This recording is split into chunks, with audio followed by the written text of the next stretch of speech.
Hello everybody, my name is Brad Olsen, here to do a talk on the hidden anomalies of Antarctica. As some of you know, I just came back from a trip down there, 4 months in South America with a side trip into the Palmer Peninsula portion of Antarctica.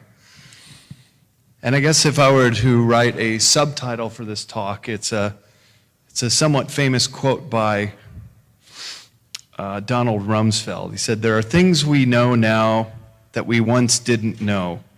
There are things we don't know now that we will learn one day. And there are things we don't know that maybe we will never know."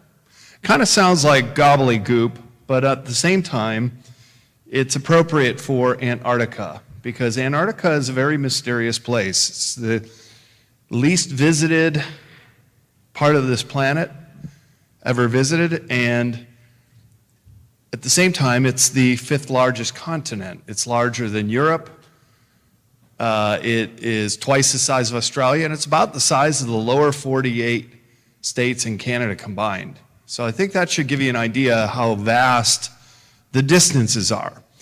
So when asked, oh, did you go to New Schwabenland, or did you go to the South Pole, or did you go to all these other locations, it would kind of be akin to traveling very long distances. Of course, the climate is extremely inhospitable. Right around now, all the researchers are leaving. There are about 4,000 researchers at all the bases and support staff. That goes down to a skeleton crew of only 1,000 people from now until October, when people start heading back there and tourism starts up again.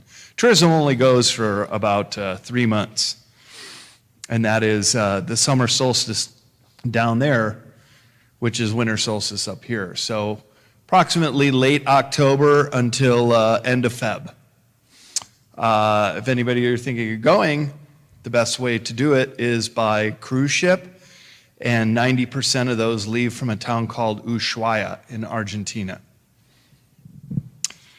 So I start this talk with scientific knowledge, things we know quite a bit about, and then I'm going to go into what is speculated down there.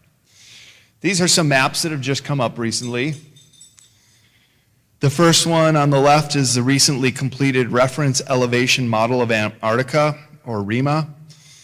On the right is the mass of accumulated Antarctic change in the 20th century, as depicted by NASA's Scientific Visualization Studio. And why this map is so important is because this is the region I was in, Palmer Peninsula. That area is rapidly melting. There's no doubt about it, and I'll show you some evidence of that later. But the blue areas is where Antarctica is accumulating ice. On my return trip from this 4-month journey, I had a 12-hour layover in Miami Beach, and I went down to the beach. There's no discernible sea level rise. I mean, we've heard a lot about it, that it's going to inundate cities, but it would appear that Mother Nature has a way of settling the melting in some areas with the rising ice in other areas. I should point out that Antarctica is a desert continent. It is one of the driest places on Earth with very little humidity. They have a big problem with static electricity at the South Pole base because of the lack of humidity. And I'll just use this map to give you a quick little tour. I wish I had a laser pointer to do this, but I guess I'm tall enough to reach. Of course, this being the South Pole, and we're going to talk about the South Pole and a presumed large opening cavity near there. You can see how the ice is up on the polar plateau 2 miles deep, sometimes close to 3 miles deep. It's the highest elevation continent in the world because of the ice. And the landmass that this sits on is one of the oldest landmass chunks in the world.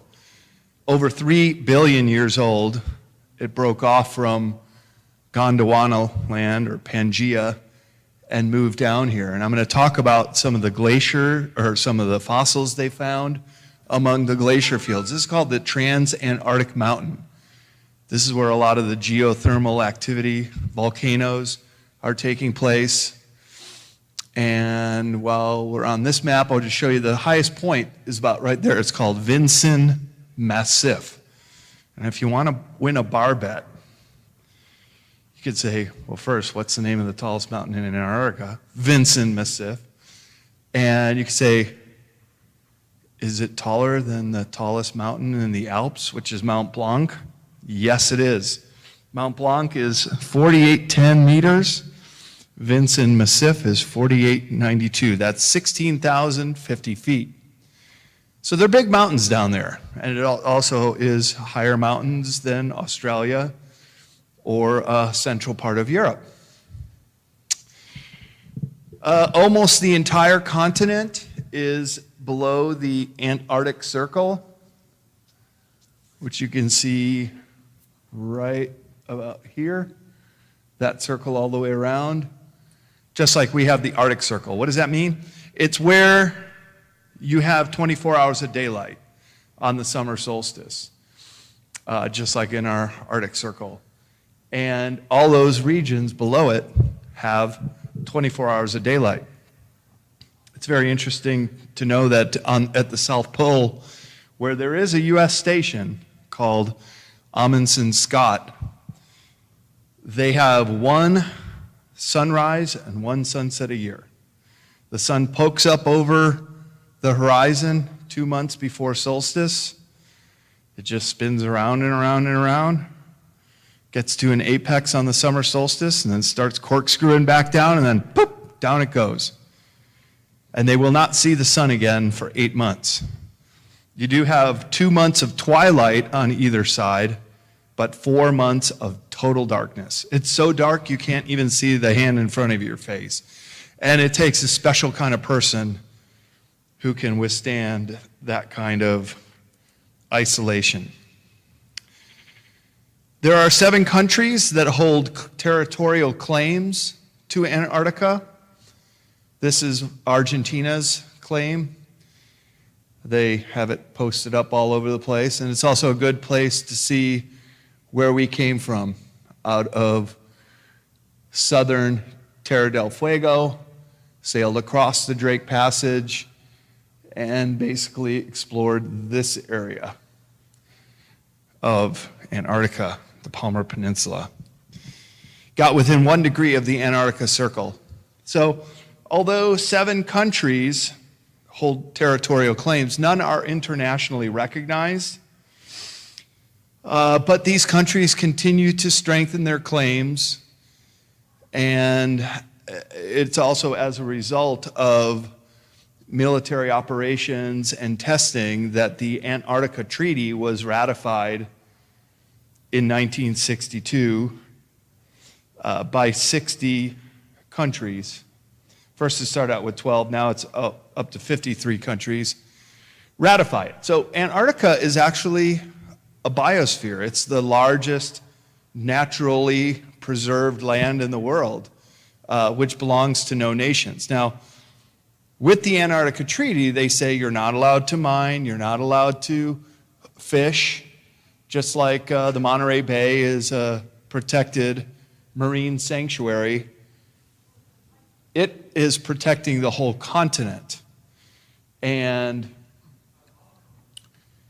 there have been a lot of exploitation of minerals and animals. Many species of seal and whale were hunted to commercial extinction.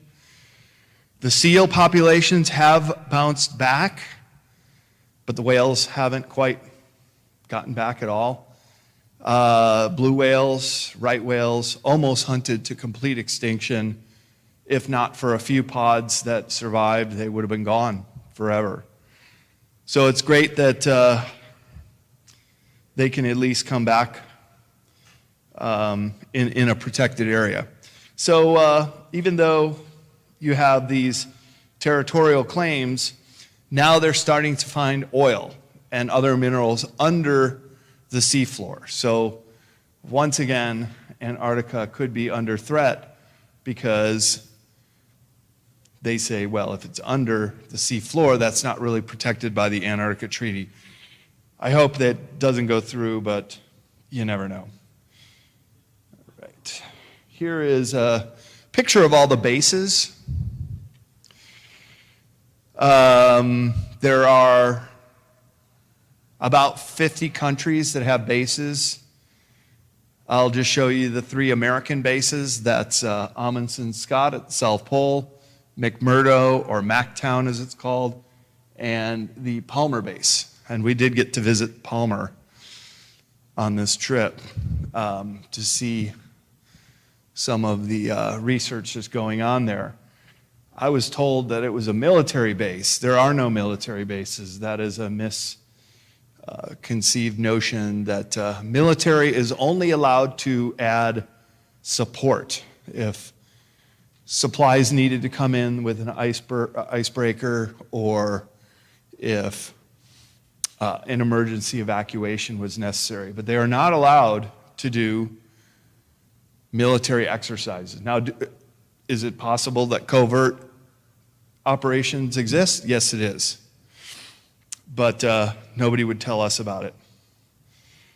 Here's a couple pictures of, well, yeah, here we go, of our trip. See a lot of cruise ships. This is going through an area called the Lemire Channel. This is called Paradise Harbor. On the right is a former research station, now a museum, called Port Lockroy. It's just incredibly beautiful.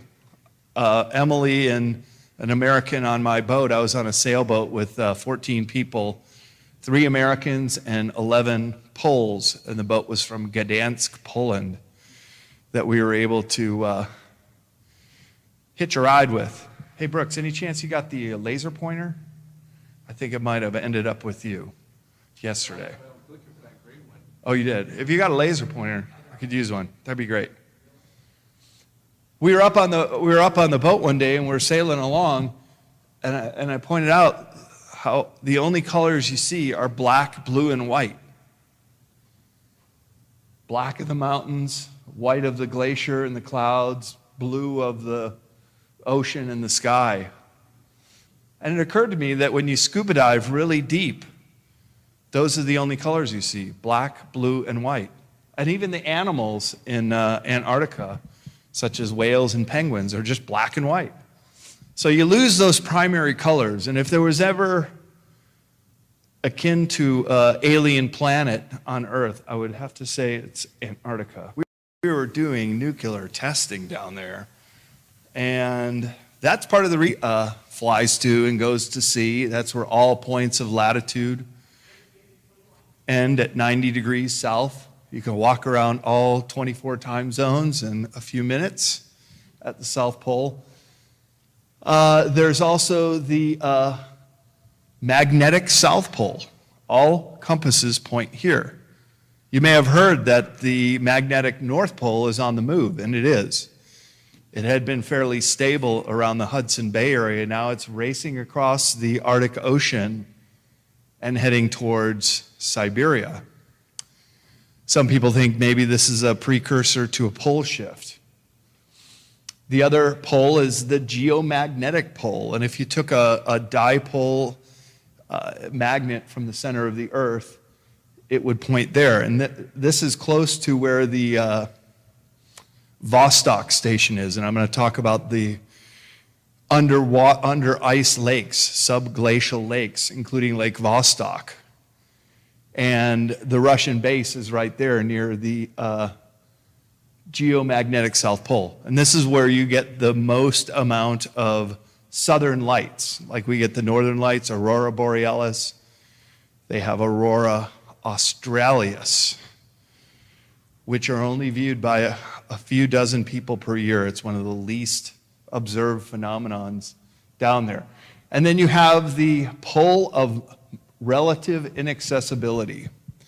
And what that means is that's the point that's the farthest away from any coastline. So it is the most remote point in the planet. and it's very difficult to get to, very cold up on the polar plateau. And interesting that there would be 4 poles. So we got a great opportunity to see some of the volcanism in action. Antarctica is actually the most volcanically active continent in the world. 91 active volcanoes, including this location we went to. There's Emily and our friend Luke walking by this old graveyard. It was a whaling station. This is called Deception Island, and it's actually a caldera of a volcano that sunk, and it's still very active. Out here, when we got to this location, the sand was all steaming. We took our shoes off. If the water was a little deeper and the tide wasn't coming in, we could have actually taken a hot spring there. So there's a lot of geothermal activity coming in. This is our sailboat that we're on. This is an area called Neptune Bellows, named by the early whalers and sealers because there's always a gush of wind coming out of there. But also, right in the middle of this very narrow strait, there's a rock that's only 2 meters below the water. Many ships have sunk going in and out of Deception Island Bay there, including some fairly recently. And you can imagine if your ship's going down in Antarctica, you're in a heap of trouble. But most people were able to get to shore, including a shipwreck just about 20 years ago, and not so much of a loss of life. And Antarctica is much like the rift zone of Africa. Great. Thank you. Perfect. Appreciate it. Excellent. The continent is literally tearing apart, like the rift zone in Africa. So you have 2 plates that are colliding. You have a whole series of fault lines. I'll show you a map of some of those. And you have 91 active volcanoes, some of which are in a state of eruption with lava pools like Mount Erebus down near McMurdo, and quite a dynamic environment with volcanoes and 99% of the continent covered in ice. So truly the land of fire and ice. And they also come from outer space. Antarctica is one of the best places to collect meteorites because it's just a big white tableau. So anything that lands there gets collected every summer when the researchers come in. They treat the specimens very carefully. They keep them in a frozen state, only use tongs and gloves, never touch them because these are artifacts from outer space.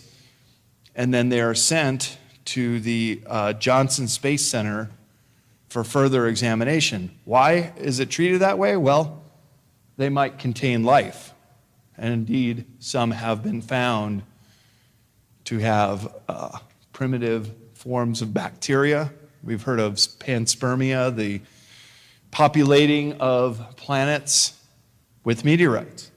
Here's some of the areas where the meteorites can be found, and almost exclusively along the trans-Antarctic mountain range, because when the polar plateau moves towards these narrow mountain gaps, it consolidates whatever's there, and then it can expose meteorites that may have been locked in the ice for thousands of years. So they'll go out there and they'll find new meteorites every year. Over 99% of all meteorites come from Antarctica. Here's a picture of what they would look like, what you would find. And the team of researchers gathered around one to collect it and send it back. They've collected over 50,000 specimens, and help us understand what is going on outside of this planet. This being the most famous one, this is called ALH 84001. You may have remembered about 10 or 15 years ago when they said that bacteria had been found on a meteorite that came from Mars. Well, how does that happen? The moon and Mars and other planets are continually struck with larger meteorites that can kick up dust that make it out to the atmosphere, and every once in a while, some of those specimens make their way to Earth.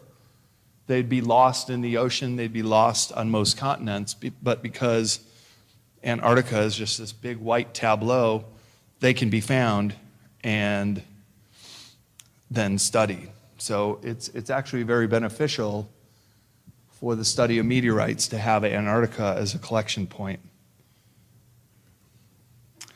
All throughout Antarctica are subglacial lakes, which sit at the base of large ice sheets and remain liquid all year round, and that's because of the geothermal activity. There are huge domes under the ice. Some of those domes have geothermal pools. They have rivers that connect to other lakes, and they eventually will empty out into the Southern Ocean, which is the 5th ocean of the world. And it's very unique. It has a convergence point of the salty, warmer water meeting the more fresh water from the melting ice, and an upwelling of life. It's called the Antarctic Convergence, and it is one of the richest sources of small life, such as plankton, and is so essential to all of the other life on the planet. Here's a map of all the lakes they found, including Lake Vostok, off here on the right. Lake Vostok is about as big as Lake Ontario. It's massive. And it's under 2 miles under the ice. The Russians have just punctured through that 2,000 meter ice cap, 1.2 miles over Lake Vostok, and got to the dome in 2012, but their drill bit was contaminated with kerosene. It wasn't until 2016 that they got a non-contaminated sample down there to collect some water out of Lake Vostok, and already they're finding microscopic and bacterial evidence of completely unknown life forms. So it's really interesting to see the kind of work that's going on down there, because it is so vastly different from the different kind of research that's done up here. And Lake Vostok is one of the 10 largest lakes in the world, and it's only been discovered, proven to exist, containing water in 2012. So very new science. It's 50 kilometers wide and more than 240 kilometers north. If you saw my talk yesterday on South America, I showed you Lake Titicaca, the massive lake up on the Altiplano between Peru and Bolivia. Lake Vostok's bigger. That lake's only 100 miles across, where Lake Vostok's about 140 miles long. So just phenomenal lake. And what might be down there could really shake us up if there happens to be a kind of fish or other kind of life. So you see how deep it goes to get down there. And Lake Vostok existed before there was any ice, back when this continent just had deep troughs. So it's presumed that the water is millions of years old there. And this is what it looks like from the satellite. You can see the depression of it. That is the dome that exists over Lake Vostok. And Lake Vostok, like all the other subglacial lakes, has an outlet and will flow out of the hollows from the bedrock indentures and connects to other lakes by under ice rivers. This whole, let me go back a slide. This whole network of under ice subglacial lakes was only discovered in the late 1960s by British glaciologists using ice-penetrating radar. Now over 150 subglacial lakes have been identified, most of which are about only 3 to 5 kilometers in length. But this area around Dome C has so many, they call it the Lake District. And mind you, that's all 2 miles under the ice. Here are those southern lights in the polar region called aurora australis.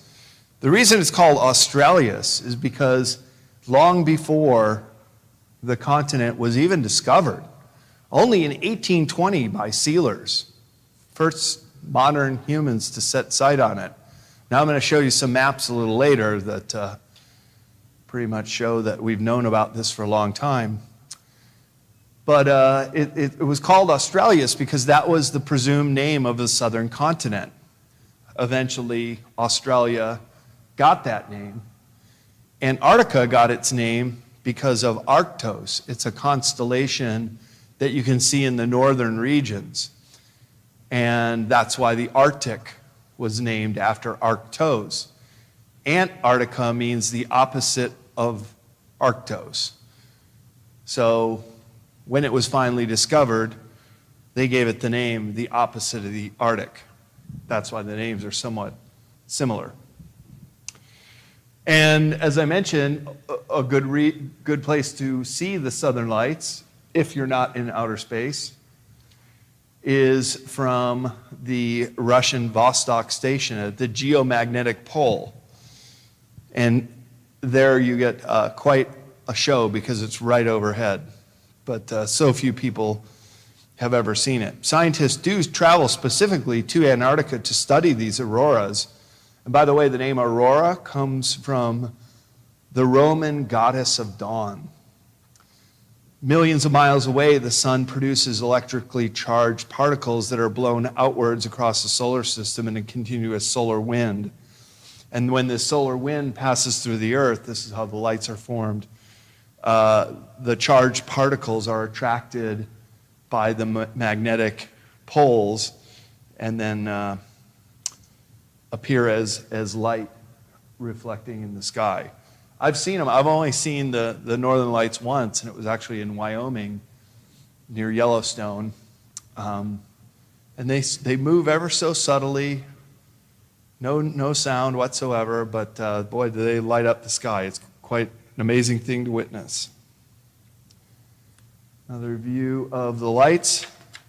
They can appear green, they can appear blue, they have different colors.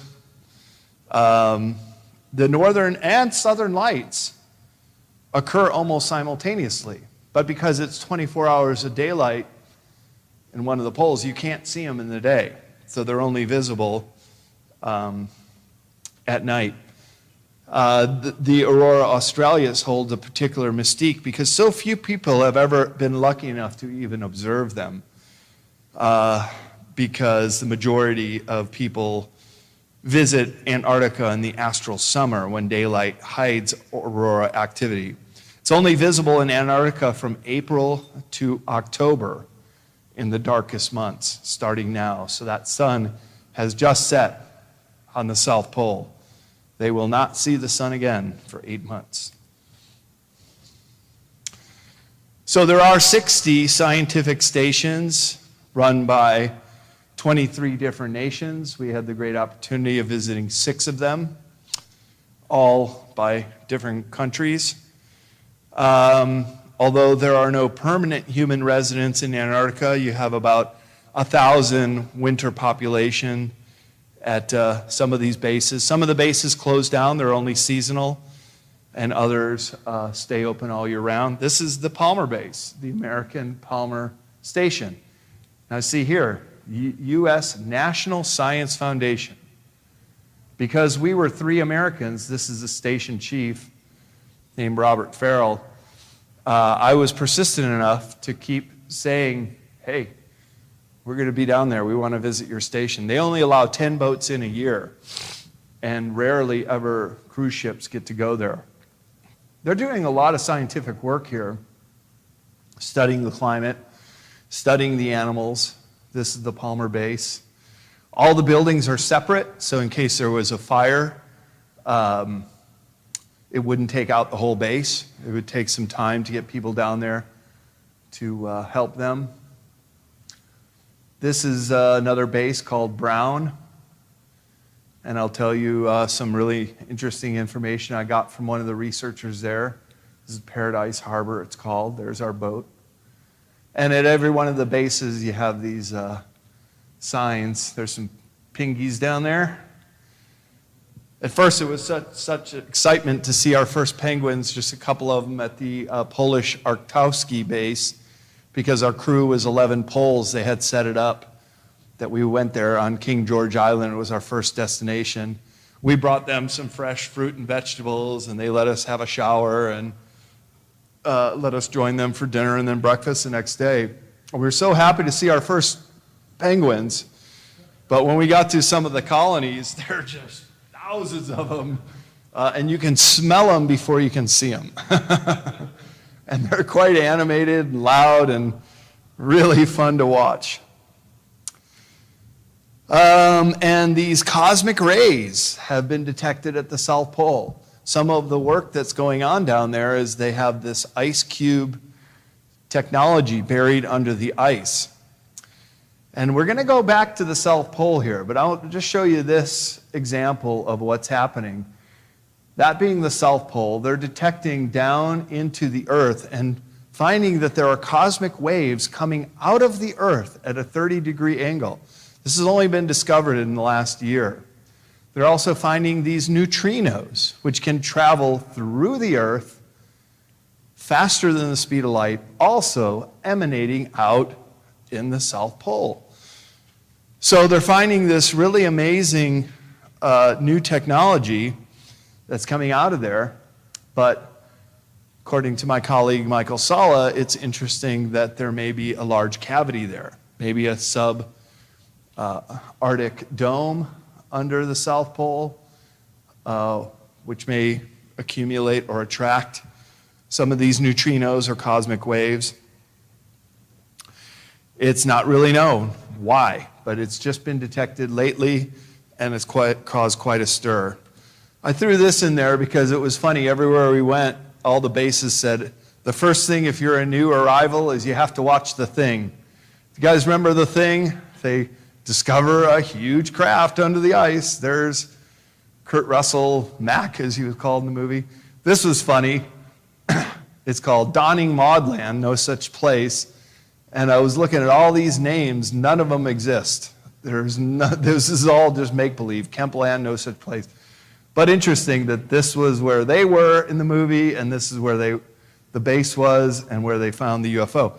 This shoreline looks remarkably similar to the Neuschwabenland area of Germany's claim, and we'll get to that in a little bit.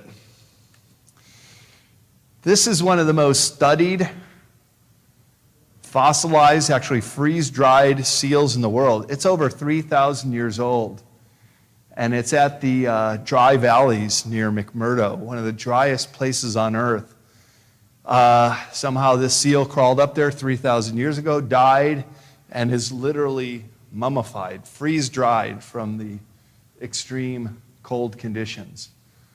You also have mosses, lichens, and fungi. It's about the only thing that grows there.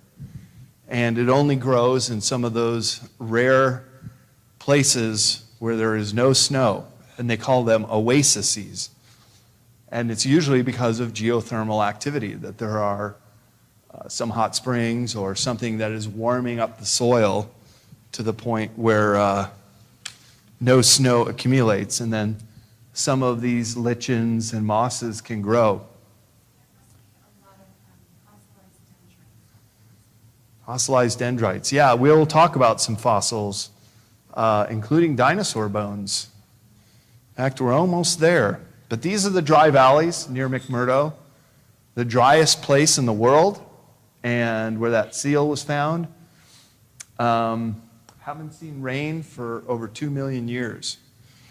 Yeah, really dry. And here are some unique fossils. This is actually a plesiosaur, similar, or it is what is presumed to be the Loch Ness Monster.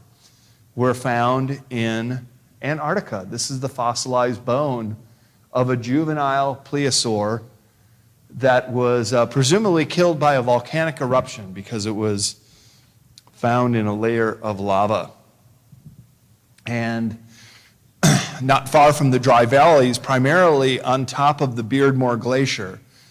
And remember that name, because if I go back next year, I want to go to the Beardmore Glacier. This is not only a paranormal hotspot, but at the top of the Beardmore Glacier is Mount Buckley, where 4 different Mesozoic finds have been collected. The early Triassic assemblage is dominated by synapsids, an extinct group of animals that link primitive reptiles to mammals. Only found in Antarctica. They have completely unique species of dinosaur that are only found down there. And in addition to terrestrial animals, large extinct marine plesiosaurs and land dinosaurs have also been found. This one is one of those unique only to Antarctica. It's kind of like a massive giant salamander. And that arrow shows you the region where it was found. The ribs of this prosauropod were found in the mouth of another dinosaur when it died, called a cryolophosaur, leading to the assumption that the carnivore may have choked to death on its last meal, eaten one of these giant salamanders. It died, it fell into the sediment level, it was buried, and then found many million years later. Also at the Beardmore Glacier. That's the location.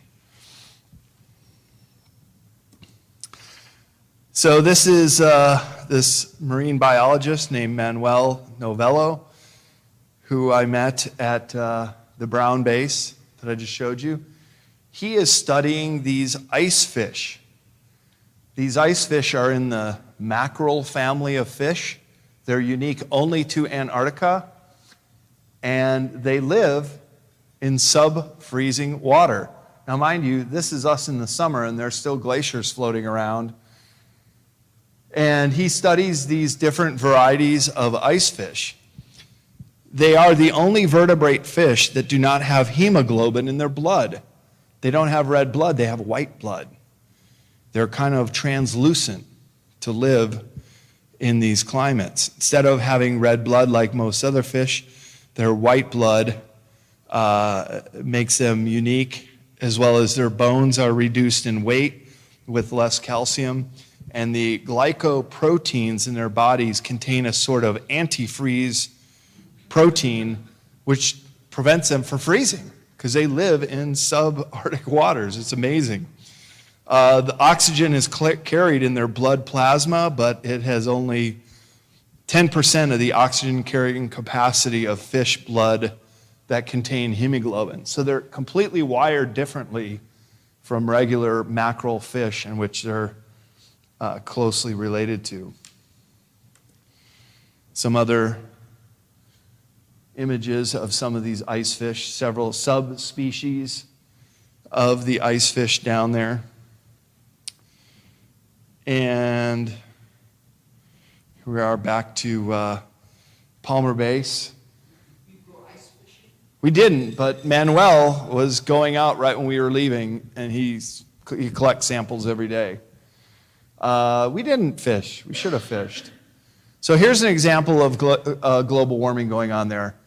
Bob Farrell said, make sure you see the painting in the gallery that was painted in 1985. And it is this scene today. See that island? It's called Pie Island. About 3 years ago, there was an ice bridge that connected the two, and it collapsed on Pi Day. So they named it Pi Island, and it's currently under there. So when this artist did this painting, they didn't even know Pi Island exists. So new islands are emerging from the melting ice. Bob Farrell said that this ice cap itself is just shrinking, is just dropping in elevation. From the time he first started working there over 20 years ago, you would not be able to see the mountain range from Palmer Base on Anvers Island, but now you can.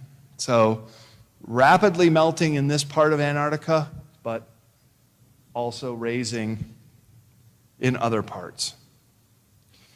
It is one of the most rapidly warming places on the planet. The average wintertime temperature in Palmer has risen more than 6 degrees in the last 50 years. And this has resulted in a decrease in winter sea ice extent and has caused many glaciers in the area we were in to recede. Here we are. These are these penguin colonies that you can get right up to. These were actually taken with my iPhone. And, you know, with iPhone, they're kind of a fisheye lens. I was literally about this close to this mother. And look at her. She's not even looking at me. They have no fear of humans because we're not a natural enemy to them. They don't really see us as being a problem. But what's going on here is some of the colder water penguins, such as these down here, they're called the Anomalies. They actually are decreasing very rapidly in numbers, where some of the other penguin species that came from the more northern and warmer climates, called the Peri-Antarctic Island region, are moving down into these colder regions. And the Gentoo and chinstrap penguins are doing quite fine. They're actually increasing in numbers, whereas these Anomalies have lost 60% of their numbers in the last 50 years or so. So it's a big problem, but scientists are there, they're studying it and keeping an eye on this up in 1976. Another image of it. And what they found there was an underground base that contained the black goo. Has anybody heard of the AI substance called black goo? Yep, this is where it's from. So the backstory on that is that it was called Operation Keyhole, interesting name the British picked, to take over this island, just this island, and an enormous effort went into capturing this island.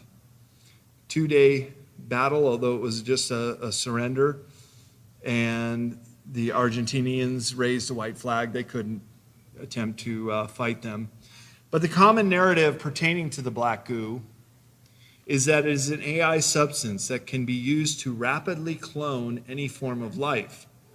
It was brought to Earth by benevolent ETs shortly after the Toba eruption some 74,000 years ago. Lake Toba is a massive caldera, much like I showed you Deception Island, that sunk and is a lake there now on the island of Sumatra in Indonesia. They call it the Toba eruption because it basically created a nuclear winter all across the world. And the human population was very small. In fact, about 60% of the human population died of starvation after the Toba eruption. So most of the amount of humans on the planet 74,000 years ago on the entire planet could fit into one of our largest stadiums. That's all there were of us. So the benevolent ETs felt that there was a threat, that we could be taken over. But the destiny of this planet is to be a human planet. It's a Homo sapien planet on the surface. But at that time, we were very vulnerable. So they brought the black goo here that has to be kept frozen. The black goo was deposited on Thule Island to be in a perpetual state of being frozen. And in one of the more remote corners of the planet to prevent it from escaping. The Argentinian government was tasked in the mid-1970s to secure the entrance to the underground ET base where they set up the Corbetta, Uruguay station.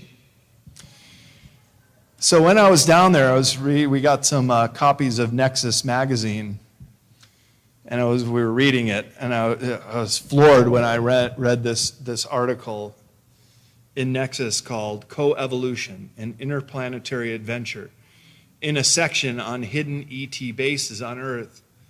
Quote, "When we set up one of our bases on southern Thule, there was a good reason for this. Not only was it isolated, which suited our work, but it was also infected beneath its surface with what I call the Black Plague." This is an ET talking to a person who would understand him. It is like a concentration of negative energy. We wanted to see if we could nullify this plague before it made its way to the surface by accident or design. It is easier to control if it's kept at near 0 degrees, so it is best to work with it in the colder regions of your planet. Heat appears to be its friend. If it were ever to be released into the tropics, I don't think we could deal with it. End quote. So the common narrative pertaining to the black goo is that it is an AI substance. There's two kinds, one that is indigenous to this planet and another that was introduced, and that one that was introduced was stored here on southern Thule Island and can be used to rapidly clone any life form. This benevolent ET narrative to an intuitive human named Alec Newwald continues, quote, "It was a setback to have our project at southern Thule shut down, even after our friends in Argentina tried to help. We have since moved to a new location where our work continues. It is not over yet. Perhaps one day you will know this, but never forget that we are not friends with the stars and stripes." And by the way, the British Union Jack has stripes on it. So I think it means the US and Britain, who are very close allies. If someone tells you that your ET brothers and sisters are coming to hold your hands to those that come to visit with the stars and stripes, let it be said that there is danger in the air, for this could never happen. So I think he's also referring to the possibility of a fake alien invasion that Captain Kramer talked about yesterday. And this black goo was deposited for a very specific reason, because it was not to be taken. But it was taken, and the Brits brought it back to London and started working with it, trying to backward engineer it, trying to figure out what the black goo was all about. Eric knows a lot about this too. And it escaped. It got out of their control, and it got into the sewers of London. There was a laboratory called Marconi Labs where many scientists died very mysteriously. It's still very hush-hush over there what was going on with it. And there's even some videos where you can see it in jars, and it just looks like tar. But when you bring two together, it attracts. And it has a kind of intelligence about it. It is an artificial intelligence. And these captions can kind of tell you some more information about what it does and how it operates. So many in the conspiracy world believe that this is the real reason why the Falkland Wars was conducted. It wasn't to get the sheep islands of Isle Maldivas. It was all about the black goo. All right, so just about done here. Finally, I told you about the shifting magnetic poles. They could be moving, and if they did move, and we had a pole shift scenario, this would be the next Antarctica, right over us. And the South Pole would then shift to just south of Australia.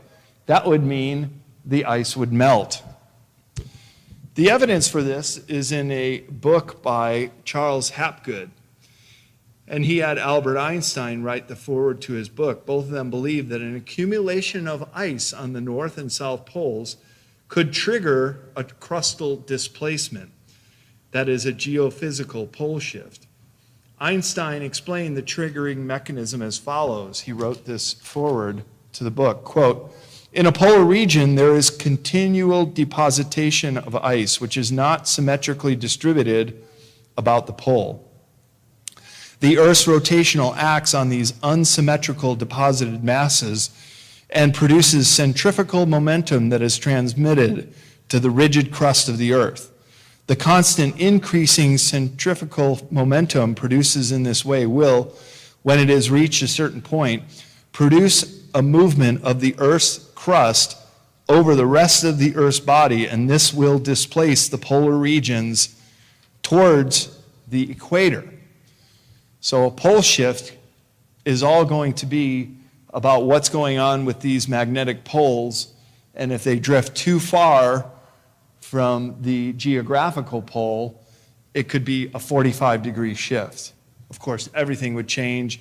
Earth would be thrown into turmoil. Volcanoes would erupt. Continents would rise and fall. Massive tsunamis would crash across the coastal regions. And we might be back to like that Toba experiment, although there are so many more of us today than there were back then, 74,000 years ago. But the point is, we are seeing signs that there is movement right now of the magnetic poles. So finally, I'd like to just share this little video I took, which was regarded as one of the best videos that we had, just right on my iPhone. This is looking out from Port Lockroy. My friend Luke there, he's on pole duty. We had to use poles to knock away the little icebergs, but we found these whales swimming right by us. These were identified by a marine biologist friend to be right whales. We're not getting audio, but I'll just kind of explain it to you. We're saying, oh, wow, look at how close they were. They were like from me to you away at this point, really close, and they're massive. They're almost as long as this room. Just magnificent, huge beasts. And again, no fear of humans. They thought we were probably as unique to see as they were. And they just keep getting closer and closer. They were called right whales by the early whalers because, for a very macabre reason, look at that. Right up to the boat and right underneath us. Yeah, that was pretty bizarre when there were three of them, three adults. And they just all three disappeared. It was like a Moby Dick moment, like, oh man, I hope I'm not going to end up in the belly of a whale. There's a view of our boat. Everybody's like, oh wow, where are they? They're under there, they're under there. But the right whales would stay atop the surface after they had been harpooned. And were nearly hunted to extinction. Look at the air bubbles. Then they're kind of playing tricks on us at the end and sort of blowing up air bubbles, saying hello. Of course, nothing happened. And that was the end of the movie, and that is the end of my presentation. So thank you very much. Thank you. So I suppose if anybody has any questions until we get shepherded out of here. Yeah, back there. Okay, I could repeat it too. Somebody have questions? I wanted to, oh, you have a question. Good. I didn't know she had a question. Thank you. Earlier you mentioned that no particular country can lay claim to that portion of the world, but that it's monitored as a no-fly zone. Who is monitoring this and enforcing that? Right. Thank you. That's a great question. She's asking about the no-fly zones, and there is more than one, but the one at the South Pole Station would be monitored by the Amundsen-Scott South Pole Station personnel who enforce it because what they say is because they're doing very sensitive noise and climate experiments, and they wouldn't want any air pollution there. There is rumors that the NSA is also operating out of the South Pole. But again, this is speculation. If they're protecting a big hole in the ice, then certainly I would think that that would be the case. All right. Well, I think we got another speaker coming up, so I don't want to keep going too much We have longer. a panel. We have a panel. All right. Well, thank you all very much. That was great.